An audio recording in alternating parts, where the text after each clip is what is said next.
Is your husband replaceable? Is your wife replaceable? Before I go any further, I'm going to tell you that the answer is no, because some of y'all are running around here not really understanding what a husband and wife really is.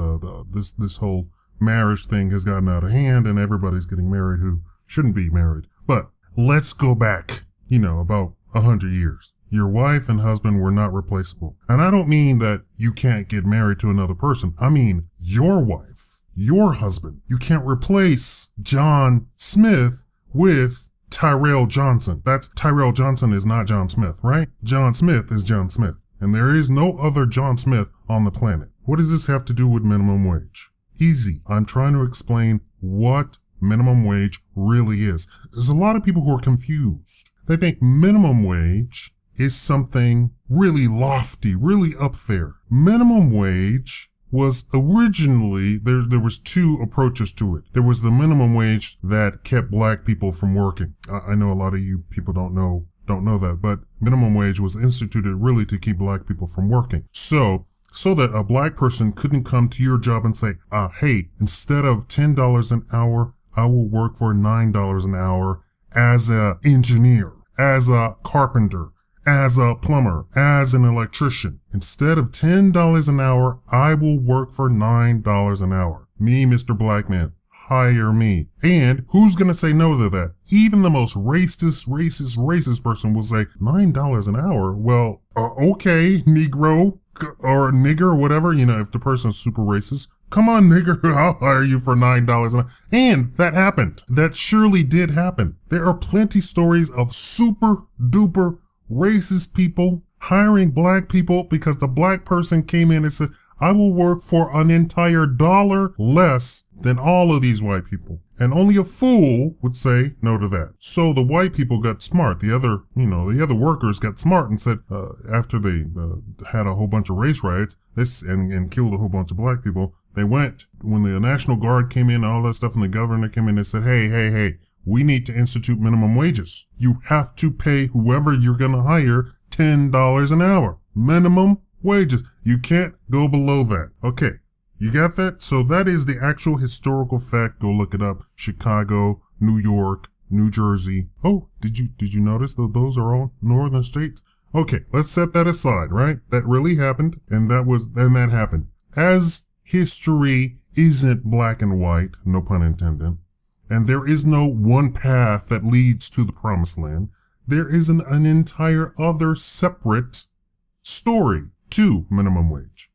And that was people who cared about people who worked in factories, namely children. So they instituted a whole bunch of laws to get children out of factories. And not just children, just people working for slave wages. So they said, you cannot hire people for slave wages. That is pennies a day in the United States, right? We're going back, more than 100 years.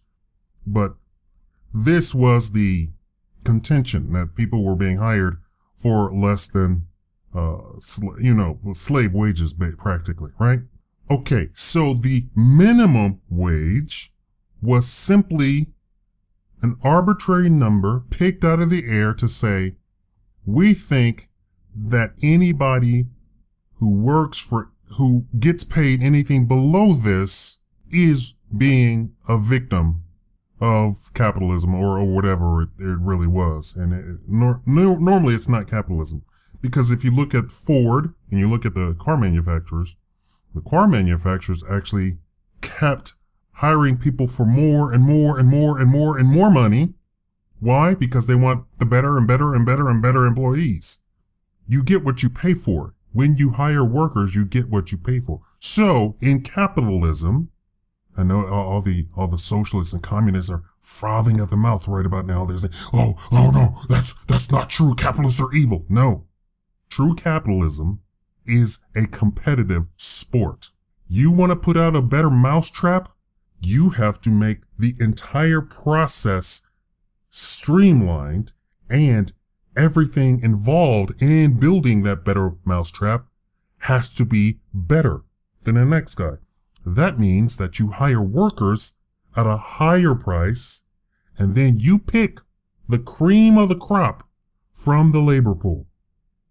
So all of this, it was capitalists who were treating people as slave wages. No, it wasn't. More than likely, it was more of the same crowd, the Democrats with the whole racism thing. And, black people offering to work for $1 or $2 or $3 or $4 or $5 under the going rate. And that's what they contracted for, right? So they contracted for something less and they got paid less, right? That was the beauty of the whole contracting. But there was like zero unemployment. Well, there might have been 2% unemployment in the black community. Can you imagine that? Black people back in the day had lower unemployment than white people. Is that amazing? Until minimum wage. Minimum wage on both sides of the aisle. On one side of the aisle was supposed to be a good thing. That you don't want children sticking their arms in machines, crawling around, because their parents, first of all, put them up to it to go work in a factory for 20 hours a day at 5 cents an hour. So minimum wage said you can't pay people 5 cents an hour. I don't care, even if they're stupid enough to come up to you and say, I work for 5 cents an hour. You just can't do it. So minimum wage was never intended as something to make somebody better than they are. Today, people are asking minimum wage to be better than what it is, right? We want a living wage. A living wage is the complete opposite of a minimum wage. A minimum wage in our society is saying, if all hell breaks loose and you have a bunch of idiots running around who will hire themselves out for $2 an hour, you can't take advantage of those people. That's the only thing that it's for. It's to protect the worker from being taken advantage of, right? That's what it is today. It's also still a racist tool to be used by racists. Because if a racist person only wants to hire white people, if you have a minimum wage law and you have to pay $10 an hour to hire somebody, who are you going to hire? You're going to hire the white person. All of the black laborers who come to you and say, I will work for $9 an hour. You can put a big grin on your face, a big super racist grin on your face and say, I'm sorry, it's the law. I have to hire you at $10 an hour. And the hippie next door, who is more than willing to hire you at $9 an hour and put the racist guy out of business, also has his hands tied behind his back, right? Because he can't hire the black people for $9 an hour because it's the law. Do you think people will work for $6 an hour today, right now? Yes.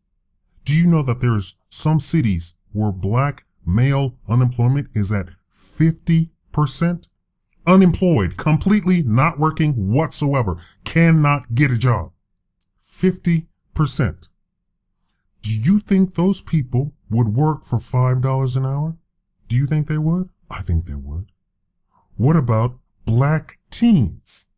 That's going at 50, 60, 70% unemployment. They need money. They have to pay bills too. Young workers, 16, 17, 18, 19, 20, 21. 70% unemployment. 70%. Do you think they would work for $5 an hour? And their family, right, also needs the money. It's a collective in the family, right? Everybody contributes to the bills, right? But the teen can't get a job and the husband can't get a job. I know a guy who's been looking for 2 years, a young black kid who's been looking for a job for 2 years, cannot get hired, has put in everywhere. Now, who do you think his largest competitor is in looking for a minimum wage job? That's right, the Latinos. A lot of black people try and embrace Latinos in their quote unquote black cause, but Latinos are by far and this is as quoted by a Harvard study, a Yale study, a Brown study, a Forbes study, a Bloomberg study also, all did the same thing, all came to the same conclusion. The single most competitive group against blacks is the Latinos. And I'm not even talking about illegals. I'm talking about fully fledged legal Latinos. Competitors to black people. So where's that 60-70% unemployment amongst young black men coming from? Latinos. And then one economist says, well, what you have is you have black people who have been completely indoctrinated by white people, although white people are constantly saying that that black people are not assimilating. Black people in the United States are completely assimilated to the lifestyle of the United States. If you hire a black person in the United States, they're going to act and have the same expectations as a white person. And people don't want to tolerate the white attitude from a black face. Let me explain that. They feel that if they hire a black person, they're going to get a white attitude. That means you have to cater to that person. White laborers demand things. White laborers do not tolerate certain things. And the same goes for black laborers. Everybody's really shocked about it. If you do stuff to a black person today, they will sue you. Everybody's shocked about that. And so now we're having a reaction against that. We have economists coming out and saying that they don't want to hire black people because they are liable to sue them. Because the black laborer is expecting the same exact treatment as a white laborer. Isn't that ironic? It sounds a bit racist. I mean, well, there's no a bit about it. It's a racist ideal that the white employer expects to treat the black laborer less than the white laborer. Now, he enjoys hiring the Latino laborer because the Latino laborer isn't assimilated into white culture. The Latino laborer doesn't complain. You can do things. You can cut corners around a Latino laborer, and they won't turn you in. They won't sue you. They won't complain. They won't turn you in. They won't go to the Better Business Bureau. They won't go to the Labor Commission. They won't do any of that stuff. So they don't tolerate black laborers with the white attitude. I think it's amazing. It's astounding that this comes out. But anyway, this is about minimum wage. Minimum wage is the very strict definition is that if you pay less than minimum wage, we feel that you are paying slave wages. So minimum wage is one step above slave wage. Actually, it's not even one step above. It is the limit of slave wages. Now, if you want to say that you're going to hire somebody or you're going to pass laws that people can't pay minimum wage, that they have to pay more than minimum wage, because we have the definition for minimum wage right now, right? It is the limit of slave wages, right? If you're going to say that you're going to pass a law to make them pay more than that, then you need to call it what you're calling it. And that is, if you want to call it a living wage, you call it a living wage. Don't call it a minimum wage. Minimum wage means something completely different. I speak English and I say every word precisely. You are not arguing for minimum wage. You are arguing for living wage. A living wage. If somebody dedicates their life for 40 hours a week, then they should be paid a living wage. Forget the fact that most minimum wage workers only top out at 60% of a 40-hour work week. So no minimum wage worker, almost no minimum wage worker works a full 40 hours to begin with. First of all, so this whole argument that they're dedicating 40 hours a week is a lie. You can go look that up too in the Census Bureau, the 2010 census. They have that data. Minimum wage does not work 40 hours. To the tune of 70% of minimum wage workers do not work 40 hours. They work, on average, 60% of that time. So they get nearly part-time hours, right? I don't know where part-time begins. I think 30 hours is considered full-time. So this is why people started bumping off people's hours for Obamacare, because they didn't want to classify the workers as working full-time, i.e. that they are actual dedicated employees of that company. So if you bump them down to part-time, you don't have to pay them Obamacare, right? You're not responsible, because in essence, that person then has time to go and get a completely different job and do whatever they want to with their time. A lot of people aren't understanding the wheels within wheels within wheels, and Obama and his crew are doing some double talk here. They're talking about they're going to raise the minimum wage, and they want to raise it to $10 an hour, $10.10 an hour.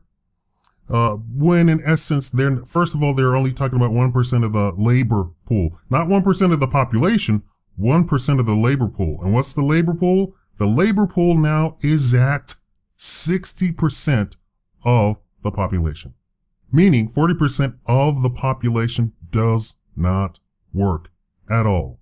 And that is adults. They don't even include children in that thing. So children aren't even included. So I think like 45% of the population is not even included in that entire stat. So 45% of the population are children. So we're talking about a very small chunk of the entire person. So 60% of the adults of working age that takes off children, that takes off people above 65 years old, right? And it also does not include Social Security people who are retired, people who are on Social Security, people who are on disability. Doesn't include those either. So the number is shrinking and shrinking and shrinking as you start taking a look at it. Now we're talking about 1% of that 60% of the people capable of working as an adult make minimum wage. That's it. Right? And a lot of people say, well, we have to no, you don't have to. I mean, it's a minority of a minority of a minority. It's a minority of a minority. It's so tiny and people don't get it. So you are being used when there's people who are raising families. They're not supposed to be raising families on minimum wage. That is not what minimum wage was intended to be. There should be no reason that a 40-year-old man with a wife and children should be working minimum wage. He has made decisions in his life to lead him to this very bad position. You don't reward that kind of decision making. Yes, if the government is going to make winners and losers, they need to choose between actual winners. You need to discourage a 40-year-old man with a wife and kid from working minimum wage. You don't want that. You want responsible adults in the society. If he's working minimum wage, what kind of lifestyle does his wife have? What kind of lifestyle then does his children have? What kind of lifestyle does his third child have? A lot of these UNICEF and all of these charities come out and say, we want to combat child poverty. What do you mean you want to combat child poverty? The child belongs to somebody. Somewhere, somebody had that child. A child isn't some heavenly being that floats down to earth and is, poof, I'm here. That child belongs to somebody. So if you really want to combat child poverty, you need to start combating these people who arrive at 40 years old with nothing to show for it. Or worse, who arrive at 60 years old and can't retire, has zero in retirement. But that's another thing. 401k, IRA, all that other stuff. That's another subtopic. I think that's disgusting. 60 years? I'm living with a person right now who cannot hold on to a penny. Cannot. Anytime he gets a paycheck, it is gone. Not that he has super duper bills. He wants to eat out. He wants to drink out. He wants to buy computer crap. He wants to buy computer games. He wants to buy this. He wants to buy. He is buy. He just cannot hold on to. He is a consumer mentality. Guess how old he is? 45. This is how you're. Now, of course, he is single, unmarried, no children. So basically, that's okay. And he says that he doesn't want to have insurance or anything like that because he doesn't love anybody. He's not going to leave his money to anybody else. So he's spending it just as quickly as he possibly can. If something happens to him, oh well. He'll just die in the house or whatever. You know, he doesn't have insurance. Actually, he has VA insurance, so he thinks he's covered by that. I think that possibly something could come along and wipe him out, and the VA wouldn't cover him 100%. I don't think so.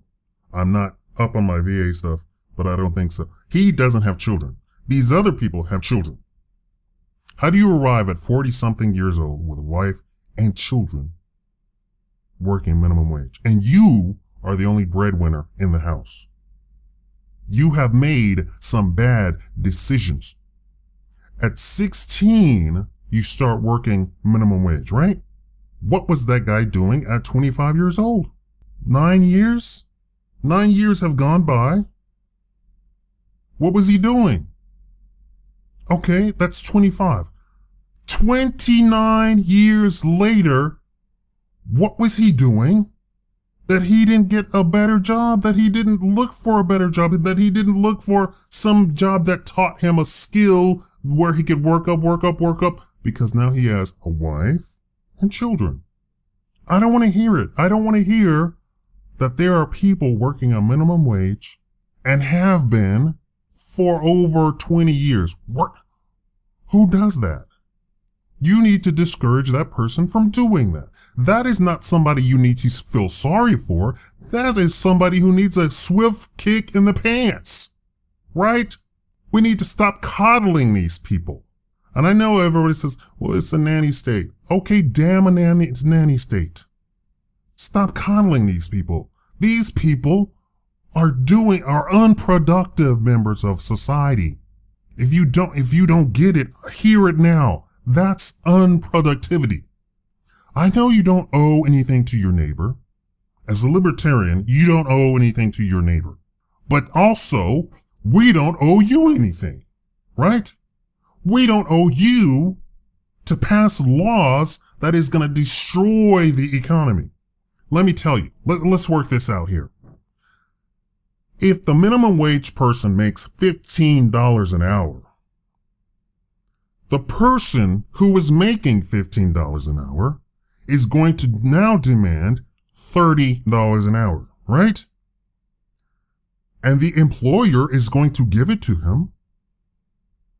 If the minimum wage person makes $15 an hour, and the guy who was making $15 now makes $30 an hour, the psychiatrist is now going to demand $200, $300, $400 an hour per session. The personal trainer is going to demand $250 per session. The tutor is going to demand $1,000 per session. Gas is now going to cost $8, $10 a gallon. Why? Because the minimum wage is now $15 an hour. How much does a burger cost in a place where you have to pay the people, the cashier, who does absolutely nothing but count money, which takes a 6th grade education, $15 an hour? How much does a burger cost? $45. That's how much a burger costs when you start paying people, everybody in the building, a cool $15 an hour, from the guy who sweeps and cleans the bathroom, from the cashier, from the guy who just puts burgers on the grill, $15 an hour, $45 burger. That's what you're looking at. How much is a gallon of milk going to cost? because now gasoline is how much? $10, $15, $20 a gallon. How much is food going to cost? People don't think, oh, that's not going to affect their bottom. This is what they say. This is what the Democrats are saying. That's not going to affect the bottom line of anybody. Those restaurants can handle it. Those clothing stores can handle it. Those grocery stores can handle it. You know, there's a lot of grocery stores that don't pay the baggers anything, zero. And they're talking about they're going to take anybody in the United States who makes $0 an hour. You know, a lot of tip jobs, you get $0 an hour, or you make $2 an hour. That they're going to include all of those people. So now the bagger gets to charge $15 an hour. The waiter and waitress, bartender get to charge $15 an hour. How much is everything going to go up? How much is the grocery store going to go up? If they have to pay everybody who steps into the door and receives a paycheck, or potentially receives a paycheck, because there's people who, who don't receive a paycheck, who work at a grocery store now, they have to now come out of their pocket and pay everybody $15 an hour at a minimum. And let me tell you, if you don't know anything about grocery stores work on volume. They don't make $15 off of your candy bar. They just sell 300 candy bars in a day, and they get a penny, two, a nickel, quarter, maybe from each candy bar, but they sell 300 a day. That apple that you buy, that you get, they make pennies on it, but they sell, 200 apples, 300 bananas, a ton of rice every day. That's how they make their money. They just go penny, penny, penny, penny, penny, penny, penny, penny. Just like the hacker who hacks into the bank, he doesn't steal an entire dollar from you. He steals 0.001 penny from you. Why? Because he does that transaction across the board, and he has millions of people giving him 0.001 penny, and he makes his money in volume. A grocery store makes its money in volume. There is no margin. They don't have no fantastic margin. The people who sell gas, the end seller, the guy that you actually see and get the gas from, makes pennies on the gasoline. Pennies. That's not why they have a gas station now. They have a gas station so then you could come in and buy their fountain drinks that they get for $0.25 and sell for $1, $2. A big gulp. They love that. The whole New York thing, let's ban the big sizes. That cuts into that person's profit completely. It doesn't matter that you can buy 15 Cokes. It matters that the person no longer can make, $2 off of a super duper big gulp where they were making all of that profit. But on the gasoline at the pump, they don't make anything. They make a penny per gallon. Now, how much is all of that going to go up when you have to pay everybody at the very base $15 an hour? People just don't think these things through. The economy will be destroyed. Life as we know it right now would cease to exist in the form that it is. How much will a bus fare cost for all of those poor people who now have to pay even more out of their paycheck? Yeah, they're getting $15 an hour, but they have to now pay the same prices that a lot of rich people pay for their basic needs. The people making the $15 an hour. Oh, and of course, if you have to pay $15 an hour to everybody, how well are you going to like the guy that lollygags, takes a cigarette break every 5 minutes, checks his cell phone every 5 minutes? How much you going to pay that guy? Nothing, because you're going to fire him. What about the girl that complains? What about the girl that receives complaints from customers all the time? You're going to fire her. What about the guy who walks in sloppy, uniform is sloppy all the time? You're going to fire him. You're going to take all the chaff and fire it. You're going to go through all of the midsection and fire them. Anybody who's too slow. You're going to only keep the cream of the crop. $15 an hour? If you even want to keep your pricing in your store anywhere near what it was today, after having to pay $15 an hour, you are going to basically work people to death. Sure, they'll get 40 hours a week, but there'll only be 6 people in the entire store where there was 20 before. Do you know what happened when they started enforcing minimum wage in all of the states? All of the little black kids who worked in the grocery store, who would just come in for 4 hours and sweep the floor and empty the trash, all got fired immediately. They were working for a couple of dollars, literally a couple of dollars. The old guy that would come in and sweep at the end of the day, fired. A lot of labor, is sort of like under the table or, not really on the records, but they provide a service for a little bit of compensation and they agree to it. All of that vanished when they started implementing. The guy that came out and filled your tank for you, that's gone. That's gone permanent. They do still have those places, but then the gas is what? 50 cents more? $1 more? Yeah, you'll have somebody who will check your oil for you, but you are paying through the nose for gasoline because the person inside, the business owner, now has to pay for that person. Before, they didn't have to pay for that person. You could have 5 people working on your car. You pull up to people listening to me probably don't even remember this. You could pull up to a gas station. 5 people would come out, clean your windows, clean your car, check your oil, check any other fluids, check your tire pressure, fill your gas tank up, and you tip them and go about your business. I bet you a lot of people listening don't even remember that. All of that went away because people had to pay those people. The business owner had to pay those people now, and they can't just work for tips. Those days are over. What kind of future are we going to have? What is it going to look like in 5 years when you have to pay $15 an hour for the minimum person and everybody, bartenders, grocery baggers, all have to be paid? I bet you they will disappear. They are already implementing motorized, mechanical, robotic menus in a lot of the fast foods already. Our lifestyle is going to, and a lot of people say, oh, life as we know it is going to end. Well, what they mean is, just like we have now, 5 people don't come out and work your car and keep up your car. You could be a very lazy, unknowledgeable lady with a car and have a pristine car for 20 years because you would go to the gas station and they would service the entire car basically for free over and over and over all the time. You could not change the oil ever on your own. You could be a woman, and women do this. Women have to keep up the cars the worst. And yes, there was a little bit of a survey that did that, and they said that women keep up their cars the worst out of everybody. But back in those days, you could be a woman like that, and it didn't matter. You would have a pristine car because you could go to the gas station and they would service the entire car. I remember my mother doing that, going to a gas station specifically to get that kind of service because she knew that she doesn't do any of that stuff. None of that stuff. And specifically, we got into the car and went to one of those stations to get that done to the car. That lifestyle is completely vanished from the United States. What kind of lifestyle are we going to have in 5 years when they start implementing $15 an hour? Who's going to disappear? What kind of jobs are going to be completely vanish? That is what minimum wage means. Thank you for watching the Shikama Life Show.